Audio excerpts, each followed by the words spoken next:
আসসালামু আলাইকুম। অনেক স্টিল পয়েন্টের পক্ষ থেকে সবাইকে জানাই শুভেচ্ছা।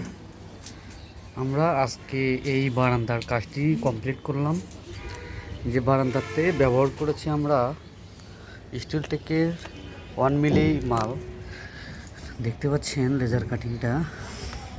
এখানে আমরা ব্যবহার করেছি 1 ইঞ্চি খুঁটি এবং পাতালে ব্যবহার করেছি 1/2 ইঞ্চি বাই 3/4 বক্স। এই বারান্দাটা একদম সিম্পল বারান্দা, সিম্পল হলেও দেখতে কিন্তু অনেক সুন্দর।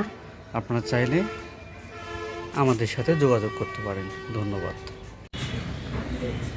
হ্যাঁ, আমি মোহাম্মদ সরওয়ার্দী আজাদ, উল্লাপাড়ার অনেক স্টিল থেকে আমার বাসাতে কাজ করে আমার কাজটা খুব পছন্দ হয়েছে, খুব সুন্দর হয়েছে। ধন্যবাদ।